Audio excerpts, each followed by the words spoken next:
എല്ലാവർക്കും നമസ്കാരം. ഇന്ന് ഞാനിവിടെ പറയാൻ പോകുന്ന കഥ ദധിജി മഹർഷിയെ കുറിച്ചുള്ള കഥയാണ്. എങ്ങനെയാണ് ദധിജി മഹർഷിക്ക് അശ്വശിര എന്നുള്ള പേര് ലഭിച്ചത് എന്നുള്ള കഥയിലേക്ക് നമുക്ക് കടക്കാം. അതിനു മുൻപായി, ആരാണ് ദധിജി മഹർഷി? പുരാണങ്ങളിലൂടെ കടന്നു പോയിട്ടുള്ളവർക്കും കഥകൾ കേട്ടിട്ടുള്ളവർക്കും ഒക്കെ ദധിജി മഹർഷിയെ നന്നായിട്ട് അറിയാം. ഇന്ദ്രന് അസ്ഥി ദാനം ചെയ്ത ഒരു മഹർഷിയാണ്. വളരെ ത്യാഗിയായ ഒരു മഹർഷിയാണ്. അപ്പൊ അദ്ദേഹത്തിന് ബ്രഹ്മവിദ്യ അല്ലെങ്കിൽ മധുവിദ്യ എന്ന് പറയുന്ന ഒരു വലിയൊരു വിദ്യ അദ്ദേഹത്തിന് അറിയാമായിരുന്നു. അത് അദ്ദേഹത്തിന്റെ ഒരു സിദ്ധിയാണ്. അപ്പോൾ അദ്ദേഹം ഇത് കൈകാര്യം ചെയ്യുന്നത് കണ്ട് ഇന്ദ്രന് വളരെ കോപമായി. കാരണം സാധാ ഒരു മനുഷ്യന് ഇങ്ങനെയുള്ളത് കൊടുക്കാൻ പാടില്ല, അത് ഉപയോഗിക്കാൻ പാടില്ല, പ്രയോഗിക്കാൻ പാടില്ല എന്നെല്ലാം ഇന്ദ്രൻ പറഞ്ഞെങ്കിൽ അദ്ദേഹം അതൊന്നും കൂട്ടാക്കില്ല. പിന്നെ അദ്ദേഹം ചെയ്തതെന്ന് വെച്ചാൽ, ചില ശിഷ്യന്മാർ അദ്ദേഹത്തിൻ്റെ അടുത്ത് പഠിക്കാൻ വന്ന യോഗ്യരായ ശിഷ്യന്മാർക്ക് മാത്രം അദ്ദേഹം അത് പഠിപ്പിക്കാനായിട്ട് കൊടുത്തു. അദ്ദേഹം ആ യോഗ്യരായ മനുഷ്യരെ തെരഞ്ഞെടുത്തു. അപ്പോൾ ഒരു അശ്വശിര എന്ന് പറയുന്ന 2 ഇരട്ടകൾ വന്നു. അവർക്ക് ആ വിദ്യ പഠിപ്പിക്കാമെന്നേറ്റു. അദ്ദേഹം അവരെ വിദ്യ പഠിപ്പിക്കാനും തുടങ്ങി. പഠിക്കുകയും പഠിപ്പിക്കുകയും തുടങ്ങിയതോടുകൂടി ഇന്ദ്രന് വല്ലാത്ത ഇരിക്കപ്പൊറുതിയായി.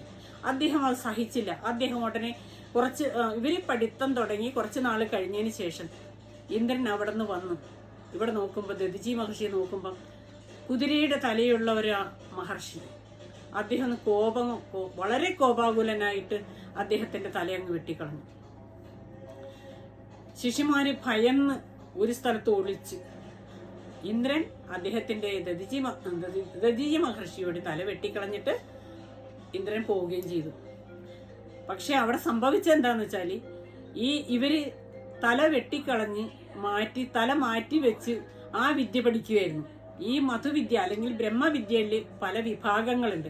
അതിനകത്ത് ഇവര് തല മാറ്റി, അങ്ങനെ കുതിരയുടെ തല വെച്ച സമയത്ത് വെച്ച് അതെടുത്ത് പിന്നെ സ്വന്തം തല വെച്ച്, അങ്ങനെ അവര് പരസ്പരം അങ്ങനെ എല്ലാം മാറ്റി ചെയ്ത് കഴിഞ്ഞ ശേഷം ഗുരുവിലും അങ്ങനെ ചെയ്ത് പഠിച്ചു. കാരണം ഒരു പക്ഷേ വിപത്ത് ഏത് വഴിക്കാണ് വരണമെന്ന് പറയാൻ പറ്റില്ലല്ലോ. അതായത് നമ്മുടെ ഇന്ദ്രൻ ഈ വിധത്തിൽ കോപാകുലനായിട്ട് നിൽക്കുന്നതും ഗുരുവിനറിയാം. അപ്പൊ ഇങ്ങനെയുള്ള സംഭവത്തെ നേരത്തെ കണ്ട് ഗുരു അത് കണ്ട് തന്നെ കാര്യങ്ങൾ മനസ്സിലാക്കി. അങ്ങനെ അദ്ദേഹത്തിന്റെ ആ ഇന്ദ്രൻ തലവെട്ടിക്കളഞ്ഞപ്പോൾ അദ്ദേഹത്തിന്റെ യഥാർത്ഥ തലയെടുത്ത് ഗുരുവിന് ശിഷ്യന്മാര് വെക്കുകയും അദ്ദേഹത്തിന് ജീവൻ ലഭിക്കുകയും ചെയ്തു.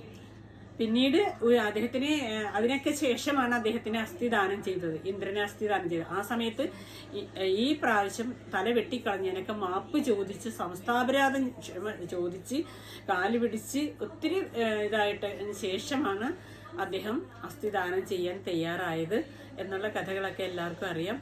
അപ്പോൾ എൻ്റെ ഈ കഥ ഇന്നിവിടെ അവസാനിക്കുകയാണ്. പിന്നെ ഇനി മറ്റൊരു കഥയുമായിട്ട് ഞാൻ വീണ്ടും ഒരു ദിവസം വരും. അപ്പോൾ എല്ലാവർക്കും വീണ്ടും നമസ്കാരം.